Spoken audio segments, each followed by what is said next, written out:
Well, good morning. We just finished an update with Admiral Brad Cooper, the CENTCOM commander, across the CENTCOM AOR, our leadership and troops, as you would expect, doing a fantastic job. 2 days ago, under the direction and direct orders of President Donald J. Trump, the Department of War launched Operation Epic Fury, the most lethal, most complex, and most precise aerial operation in history. For 47 long years, the expansionist and Islamist regime in Tehran has waged a savage, one-sided war against America. They didn't always declare it openly, except for their constant chants of death to America. They did it through the blood of our people. Car bombs in Beirut, rocket attacks on our ships, murders at our embassies, roadside bombs in Iraq and Afghanistan, funded and armed by Iranian Quds Force and IRGC killers. My generation of veterans carry the names of brothers who never came home. Brothers butchered by Iranian-backed roadside bombs and well-armed militias, thousands of our own. We didn't start this war, but under President Trump, we are finishing it. Their war on Americans has become our retribution against their Ayatollah and his death cult. It took the 47th president, a fighter who always puts America first, to finally draw the line after 47 years of Iranian belligerence. He reminded the world, as he has time and time again, being an American means something unbreakable. If you kill Americans, if you threaten Americans anywhere on earth, we will hunt you down without apology and without hesitation, and we will kill you. President Trump has also been very consistent. Crazy regimes like Iran, hell-bent on prophetic Islamist delusions, cannot have nuclear weapons. It's common sense. Many have said it, but it takes guts to actually enforce it, and our president has guts. Iran's stubborn and self-evident nuclear pursuits, their targeting of global shipping lanes, and their swelling arsenal of ballistic missiles and killer drones are no longer tolerable risks. Iran was building powerful missiles and drones to create a conventional shield for their nuclear blackmail ambitions. Let me say that again. A conventional shield for their nuclear blackmail ambitions. Our bases, our people, our allies, all in their crosshairs. Iran had a conventional gun to our head as they tried to lie their way to a nuclear bomb. It almost worked under Obama and his terrible deal, but not under this president. Turns out the regime who chanted death to America and death to Israel was gifted death from America and death from Israel. This is not a so-called regime change war, but the regime sure did change, and the world is better off for it. Today, in their desperation, the enemy is unmasked as Iranian missiles and drones rain down indiscriminately on the hotels, airports, apartments, and other civilian targets of their neighbors. Cowardly terrorist tactics from a regime that for decades has trafficked in cowardly terrorist tactics, lies, death, and destruction to this day. The Iranian leadership has built nothing except proxies and missiles and drones and deeply buried nuclear factories and facilities. Peaceful nuclear ambitions do not need to be buried underneath mountains. Last June, Operation Midnight Hammer obliterated their nuclear program to rubble. Afterward, we told them plainly, that's it, now make a deal. They arrogantly refused.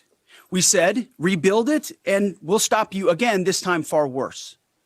Well, President Trump, Secretary Rubio, Steve Witkoff, Jared Kushner, they bent over backwards for real diplomacy, offering pathway after pathway to peace. I watched it. I was there. They tried over and over and over again earnest attempts at peace. The former regime had every chance to make a peaceful and sensible deal. But Tehran was not negotiating.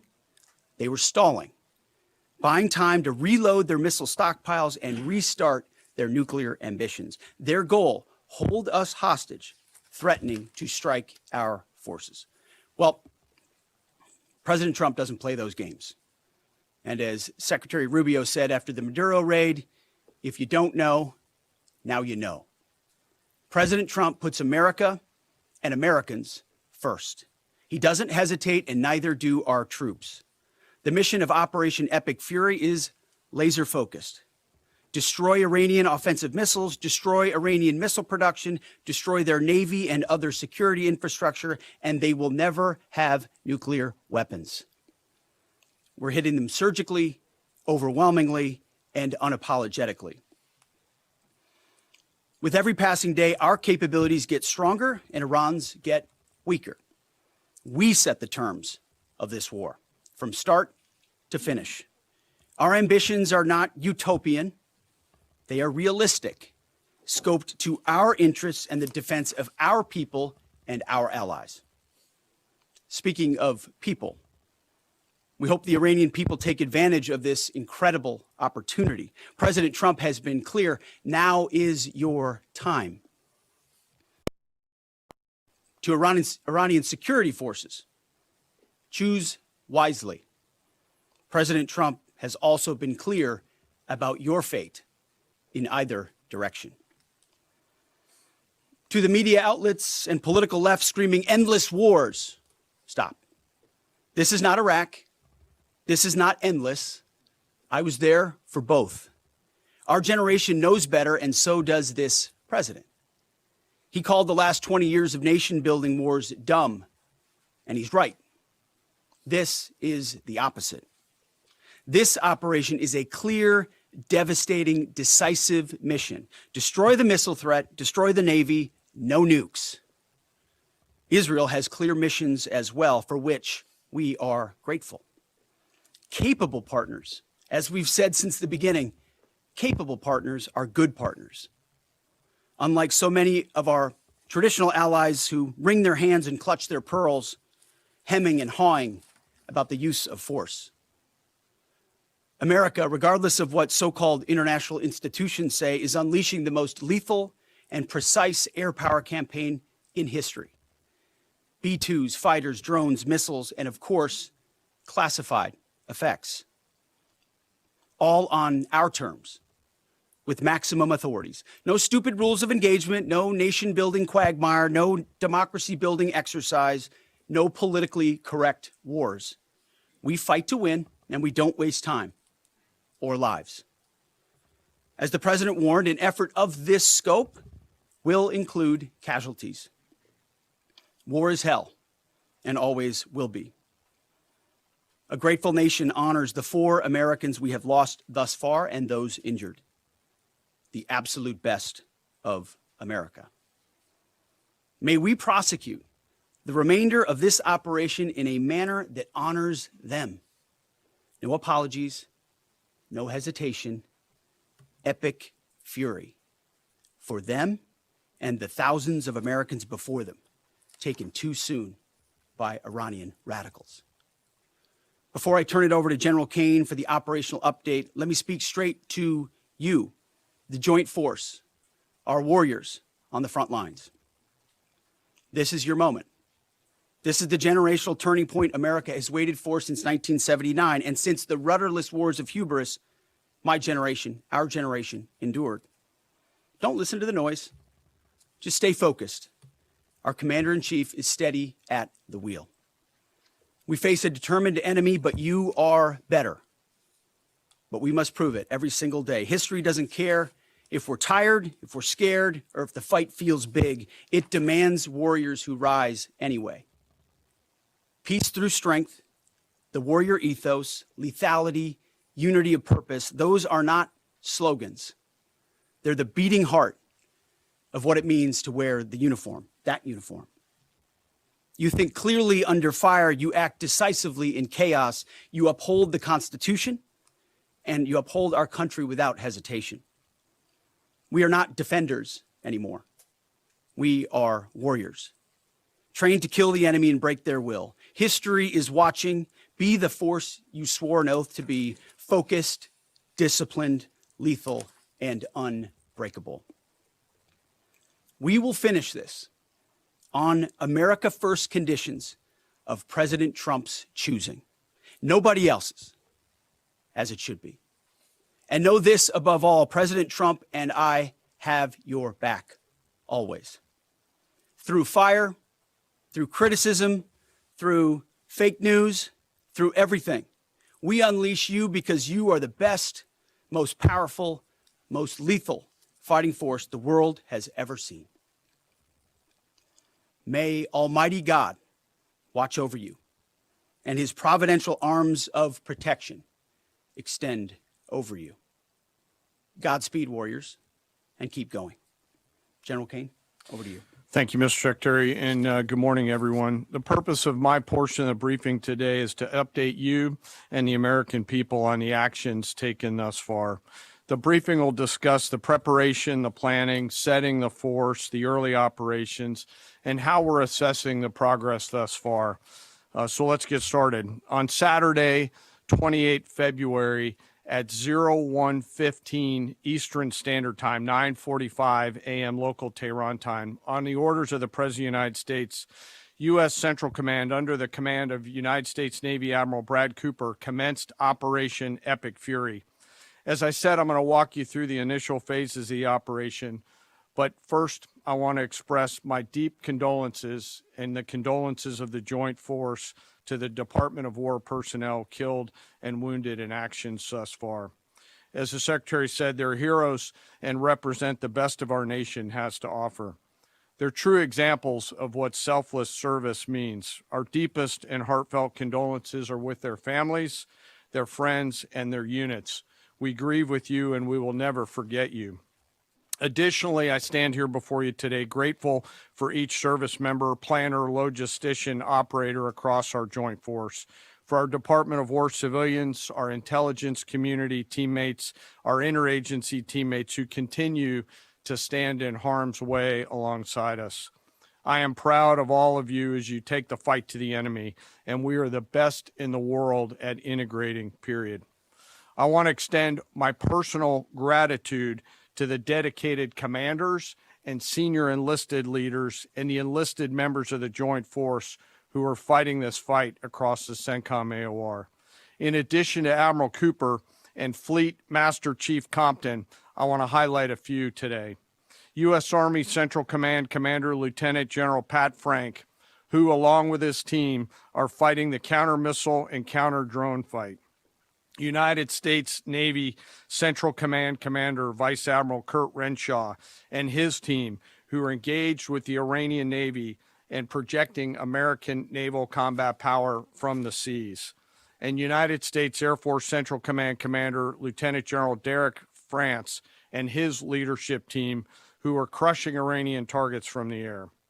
I want to highlight the support to the CENTCOM fight from other combatant commands who are directly involved with this effort, to include U.S. Spacecom, U.S. Cybercom, and U.S. UCOM.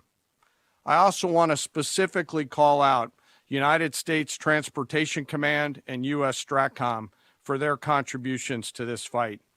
We cannot project American combat power at the time and place of our choosing without both. And finally, I want to express how deeply thankful I am for the continued service and sacrifice of the entire Joint Force and their families. Their unwavering commitment and dedication are the cornerstones of this effort. So let me start with a few details. First, to be clear, as the Secretary said, this is not a single overnight operation. The military objectives that CENTCOM and the Joint Force have been tasked with will take some time to achieve, and in some cases will be difficult and gritty work. We expect to take additional losses, and as always, we will work to minimize U.S. losses. But as the Secretary said, this is major combat operations. So let me talk about the preparation and the planning. On February 28th, the full strength of America's armed forces came together in a unified purpose against a capable and determined adversary. The United States Army, Navy, Marine Corps, Air Force, Space Force, Coast Guard, and our reserve components integrated across our combatant commands and began coordinated operations with the Israeli armed forces of an unprecedented scale. As the Secretary laid out, our military objectives are clear. Our mission is to protect and defend ourselves and, together with our regional partners, prevent Iran from the ability to project power outside of its borders and be ready for follow-on actions as appropriate. Across every domain, land, air, sea, cyber, the U.S. Joint Force delivered synchronized and layered effects designed to disrupt, degrade, deny, and destroy Iran's ability to conduct and sustain combat operations. On the U.S. side, this marked the culmination of months and in some cases years of deliberate planning and refinement against this particular target set. From precision strikes against key military infrastructure to persistent intelligence and targeting integration to the close coordination of the components across vast distances, this operation again demonstrated America's reach, readiness, and professionalism, and that of our joint united force. It was historic not only in the operational scope, but in the level of joint integration displayed across every element of the joint force. And as I said earlier, this work is just beginning and will continue. So now to talk a little bit about setting the force and setting the theater. On the order of the Secretary of War over the last 30 days to reinforce deterrence and provide the President with credible options should action be required, the Joint Force began to systematically reposition assets and personnel across the region. These movements ensured that U.S. forces remained postured, protected, and ready to respond decisively for any emerging threat. This deployment included thousands of service members from all branches, hundreds of advanced fourth and fifth generation fighters, dozens of refueling tankers, the Lincoln and Ford Carrier Strike Group and their embarked air wings, sustained flow of munitions, fuel, supplies, all supported with command and control, intelligence, surveillance, and reconnaissance network. And the flow of forces continues today. In fact, Admiral Cooper will receive additional forces even today. This rapid buildup of forces demonstrated the joint forces' ability to adapt and project power at the time and place of our nation's choosing. I want to highlight a couple specific cases for you. The Gerald R. Ford Carrier Strike Group, which many of you know was down in the Western Hemisphere, redeployed across the Atlantic to set the theater. The ship, her crew, their families, and the entire strike group took a deep breath and, as they always do, began planning to conduct combat operations. The integrated Reserve and National Guard forces have continued to demonstrate the value of America's reserve forces, including the Wisconsin Army National Guard operating in Kuwait and Iraq, and Air National Guard units from a variety of states to include Vermont and Virginia. In the case of the Vermont Air National Guard and the 158th Fighter Wing, they were mobilized for Operation Absolute Resolve and then were tasked to take their F-35As across the Atlantic instead of going home to be prepared to support this operation. The same is with our Air National Guard and Air Force Reserve Command tanker and mobility forces, who stepped right out of their civilian jobs to deploy and to protect the region. Lastly, I want to highlight the unsung heroes of warfare, our American logisticians and sustainment force, those who quietly work every day behind the scenes to project and sustain America's combat power. Our leaders from World War II were right when they said professionals do logistics. As regional tensions rose, the Joint Force elevated our force protection measures on the order of the Secretary and repositioned discreetly civilians and non-essential personnel designed to ensure the safety and security of our joint force. By the time operations began, only essential forces remained on our bases and in theater, all ready, capable to respond. So now let me move to H hour. At 3:38 p.m. on Friday, February 27th, the United States Central Command, through the Secretary of War, received the final go order from President Trump. The President directed, and I quote, "Operation Epic Fury is approved. No aborts, good luck, close quote. In the region, every element of the joint force made their final preparations. Air defense batteries readied themselves, checking their systems to respond to Iranian attacks. Pilots and crews rehearsed their strike packages for the final time. Air crews began loading their final weapons, and 2 carrier strike groups began to move towards their launching points. Across the globe, our operations centers came alive in Tampa, Florida, here at the Pentagon, and of course forward in the Central Command AOR. As always, operational security was paramount as we sought to maintain and sustain the element of surprise. This operation was highly classified so that at H hour, the enemy would see one thing: speed, surprise, and violence of action. The first movers were U.S. Cybercom and U.S. Spacecom, layering non-kinetic effects, disrupting and degrading and blinding Iran's ability to see, communicate, and respond. At H hour, the beginning of major combat operations, 01:15 local Eastern Daylight Time, 9:45 local AM Tehran time, as dawn crept up across the Central Command AOR, the skies surged to life. More than 100 aircraft launched from land, sea, fighters, tankers, airborne early warning, electronic attack, bombers from the States, and unmanned platforms, forming a single synchronized wave. This was a daylight strike based on a trigger event conducted by the Israeli Defense Forces, enabled by the U.S. intelligence community.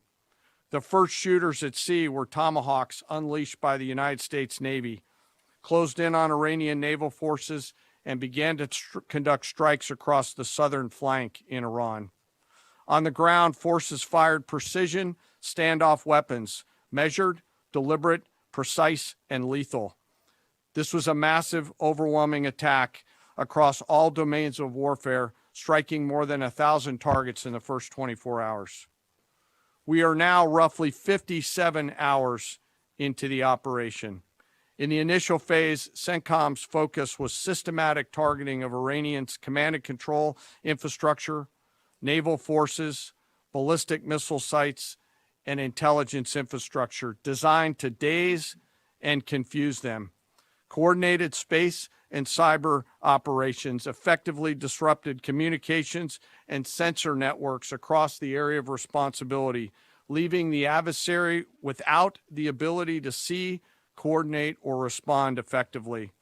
The combined impact of these strikes, swift, precise, and overwhelming, has resulted in the establishment of local air superiority.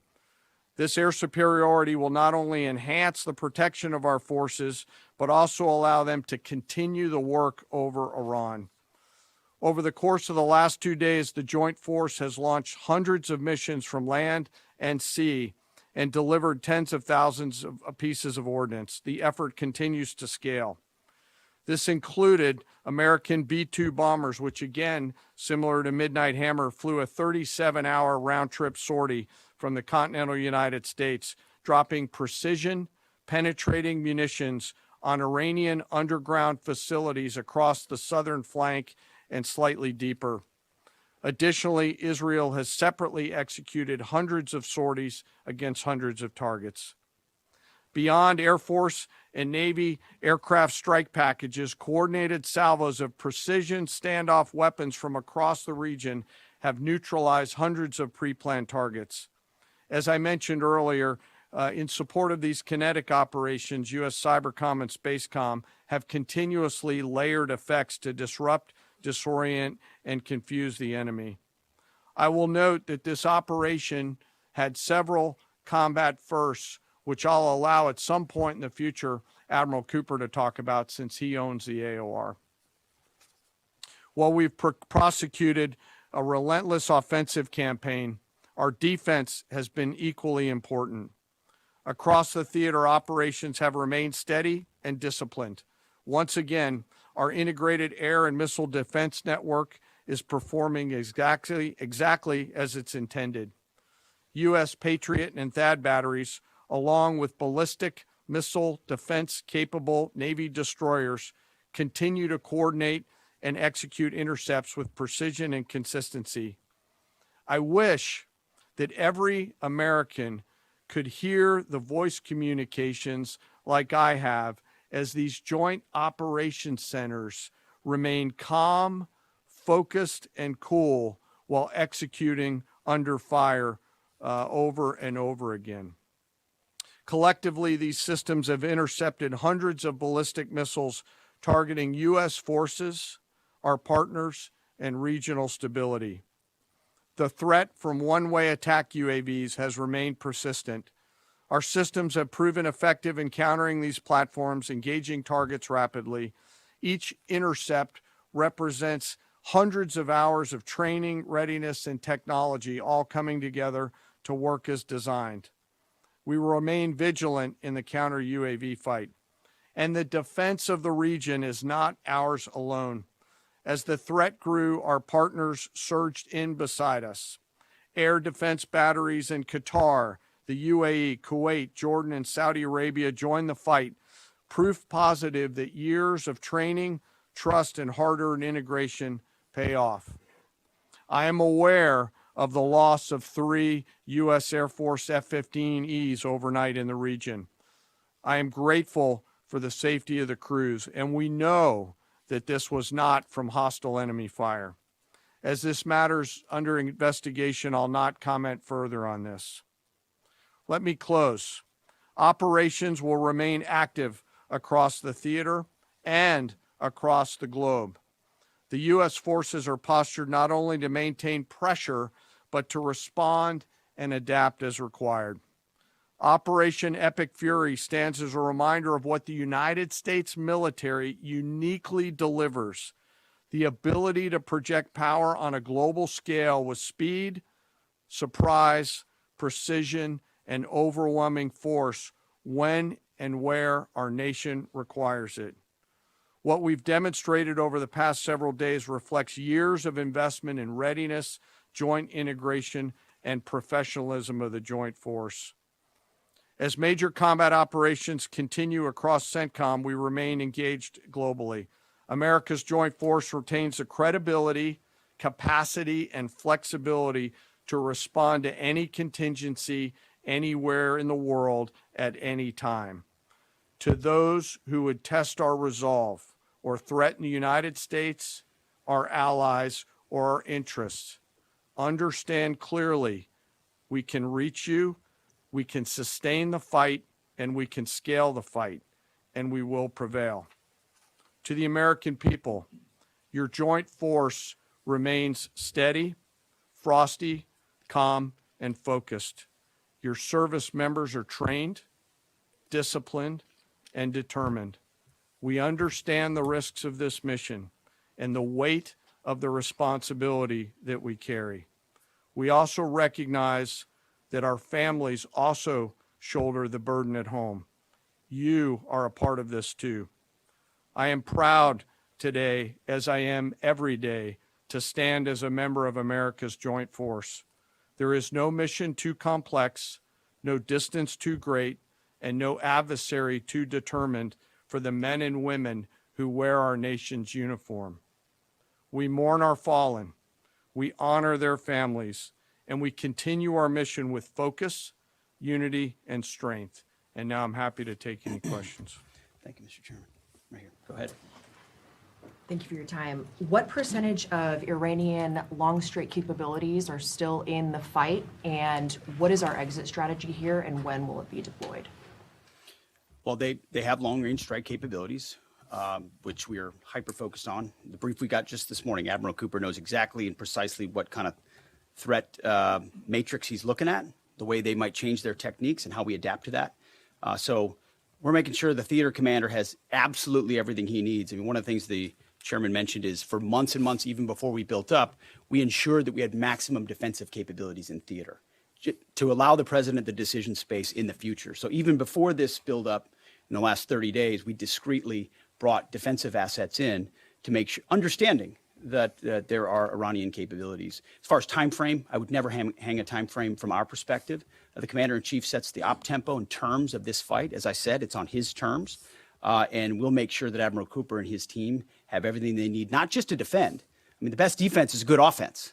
And so we're aggressively pushing into that airspace over that southern flank to ensure that we control it and we destroy anything that moves that would attempt to shoot us. Think of it as shooting the archer instead of the arrows. That's where we want to be. And we have the kind of exquisite intelligence to get over the top, find that and destroy it. It won't happen overnight. This is a big battle space with a lot of capabilities. That's part of the reason why it's such a threat to us. That's why I talk about conventional umbrella to blackmail nuclear ambitions. They were building up this conventional arsenal in order to ensure that no one would ever block them from their ability to get nuclear weapons. So we're very clear-eyed about the nature of this Iranian threat, and we're going to get after it. I don't know if you have anything to add to that, Mr. Chairman. Thank you for the question. The only thing I'll add is that unlike an operation, a single operation like Midnight Hammer or Absolute Resolve, it'll take some time for us to conduct battle damage assessment, and the targeting cycle that CENTCOM will run will take those things into effect. Admiral Cooper will adjust his plan and fires accordingly to ensure that we're attriting that. He's focused on long-range strike capability coming out of the enemy, and that's a key and essential part of it. Of the capabilities that still exist from the enemy front. Yeah, that's what I mean when I say we're still doing BDA. Normally we'd be able to see a singular thing and we'd assess pretty quickly. He's doing offense and assessment simultaneously, so it'll take longer for us to assess than it would in a single operation. Secretary Hegseth, thank you. Reagan Reese with the Daily Caller. 2 questions for you. The president said yesterday in his video message that we will leave Iran when we complete all of our objectives. What are our objectives? And can you share more information on how the soldiers who were killed were killed? Well, I laid out the objectives, as did the chairman. They're completely nested. I mean, Iran has an ability to project power against us and our allies in ways that we can't tolerate. So whether that's ballistic missiles and drones, so offensive capabilities, effectively their Navy, which would attempt to set other terms and impose different costs, drone capabilities, which we laid out there. And ultimately, though, this tying it back to Midnight Hammer, the president has been willing to make a deal. You can't have a nuclear bomb. Radical Islamists can't have a nuclear bomb that they wield against the world. He gave them every single opportunity. Then we precisely took it away. And even then, after that, they didn't have that. They didn't come to the table with a willingness to give it away. So ultimately, those nuclear ambitions, which never ceased, are something that had to be addressed as well. So that's a discrete sense of what's being addressed here to ensure that they can't use that conventional umbrella to continue a pursuit of nuclear ambitions. And then as it pertains to the U.S. casualties, that particular incident was, you have air defenses and the lot's coming in and you hit most of it. And we absolutely do. We have incredible air defenders. Every once in a while, you might have one, unfortunately, we call it a squirter that makes its way through. And in that particular case, it happened to hit a tactical operations center that was fortified, but these are powerful weapons. So we certainly will do, as I said, moments like that as we remember them and we take care of them and take care of their families only stiffen our resolve to ensure that we do this properly. Thank you. Yep. Right here. Thank you, Secretary Hegseth. I had 2 questions for you. First, are there currently any American boots on the ground in Iran? No, but we're not going to go into the exercise of what we will or will not do. I think it's one of those fallacies for a long time that this department or presidents or others should tell the American people this, and our enemies, by the way, here's exactly what we'll do. Here's exactly how long we'll go. Here's exactly how far we'll go. Here's what we're willing to do and not do. It's foolishness. And so President Trump ensures that our enemies understand we'll go as far as we need to go to advance American interests. But we're not dumb about it. You don't have to roll 200,000 people in there and stay for 20 years. We've proven that you can achieve objectives that advance American interests without being foolish about it. Now, will we be bold about it? Are we willing to be decisive about it? Do we put months and months of planning into what kind of effects we want to achieve? Absolutely. But going forward, why in the world would we tell you, the enemy, anybody, what we will or will not do in pursuit of an objective? We fight to win. We fight to achieve the objectives the President of the United States has laid out. And we will do so unapologetically. Thank you. Is there any significance to Israel carrying out this strike to kill the Ayatollah? And I wanted to know, what was your immediate reaction to finding out about his killing? I think Israel did a great job in the conduct of that operation. President Trump put a 4-week you go, right timeline on here, it. Are you please. saying that's wrong? Yeah, thank you. You mentioned during the briefing, General Kane, that there would be additional troops sent to the region. Could you say how many troops currently are involved in this operation and how many additional troops are planned to go in this next phase? I don't want to talk specifics because that would tip the enemy off. We have more tactical aviation flowing into theater just based on the time it took to get it out there. I think we're just about where we want to be in terms of total combat capacity and total combat power for Admiral Cooper. One of the things, though, that a commander, he'll consistently assess the trajectory of the campaign. Is he on or off trajectory? And then make an ask of the joint force, which will then develop options for consideration by the Secretary and the President to either increase or in some cases decrease the amount of combat capability that we have over there. I heard the question about 4 weeks. It's the typical NBC sort of gotcha type question. President Trump has all the latitude in the world to talk about how long it may or may not take. 4 weeks, 2 weeks, 6 weeks. It could move up. It could move back. We're going to execute at his command the objectives we've set out to achieve. And what he has shown an ability to do that other presidents can't quite seem to have the aperture to do, well, I mean, Joe Biden didn't even know what he was doing, is to look for opportunities and off-ramps and escalations for the United States that creates new opportunities to execute what we need on our own timeline. So you can play games about 4 weeks, 5 weeks. He has all the latitude, and I'm glad he does, because there's no better communicator than our president expressing those things. I've been in meetings with the president for the last 2.5 days. We know exactly where his headspace is, and he will communicate as he should exactly what he would like, and we will follow those orders. And I think everything he said on that is right down the middle. Chairman, did you have Absolutely. evidence Yes, right there. Yes, sir. Thank you very much, Secretary. I left my hometown of Sakis in Iranian Kurdistan in 1996. Can you promise that I will be able to return home safely this year? And I have a following question too, please. I appreciate the question. I'm not here to place guarantees on that, but I think the message the president has given has been clear to the people of Iran. This is your moment. The world was seized by these crowds and then seized by the reality of this regime killing tens of thousands of innocent protesters. So we saw the nature of the regime yet again exposed. We saw many of the Iranian people seek a change there. This is their moment to take advantage of it for sure. You served in Iraq and know that no American soldiers were killed in Kurdistan. The Kurdish people are very pro-American. Will you continue protect Kurdistan and Peshmerga as loyal ally of the United States? Why I'm asking this question? Because now Kurdistan is under attack by Iranian drones and by proxies in Iraq and on the region. I think I can speak to allies generally in the region who we've been in constant communication with. We've been standing shoulder to shoulder with them, and we appreciate their capabilities. Absolutely. Yes, right here. Hi, thank you. Cameron Arkin with the Daily Wire. My question is about some of the domestic threats, if any, regarding this right now. Have there been any concerns about Iranian sleeper cells and kind of what has the Trump administration been doing to kind of monitor these Well, threats? across the interagency, in full coordination, of course, we're paying attention to any potentialities there. This is a former regime, that seeks to export that ideology and try to sow terror. We're ready for that. We've seen these types of folks before, and the American people can rest assured that we're vigilant on that. Secretary, thank you. Kind of a follow-up on that last question. There was just this, what appears to be a terrorist attack in Austin yesterday. How does that change the operation at all? What effect does that have? And It doesn't change the operation at all, and I know the authorities are executing exactly the way they should. Secretary Higseth, and one for Chairman Kane as well. I understand, to your point here, that you don't want to broadcast everything for our adversaries to hear, but the American people also want to know what they're sending their men and women to war for. Is there a concern of this spiraling into a longer war? And then one for the chairman when you're done. Did you not hear my remarks?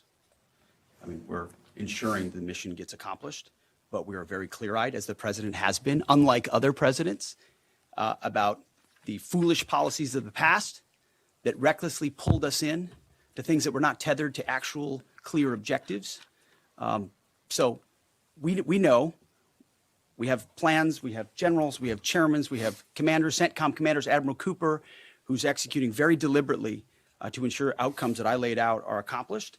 But we would never, in front of a press pool, lay out how long that may take. The mission for our warfighters, which is what matters to us, is very, very clear. And they're executing it right now violently. And just for the chairman quickly, I have one for the chairman. You said this is not a one-night operation. It will take time to achieve the goals. What would be the goal line here for you? I think the Secretary laid out the military objectives, and that's what we execute against is the military objectives. Last one right here. Thank you, sir. As you've said, there are a large amount of U.S. service members that are in harm's way right now. What is your prayer for them? First of all, my prayer for them is that I do pray for them. My wife prays for them. Our family prays for them. Our cabinet prays for them. None of this is done on a whim.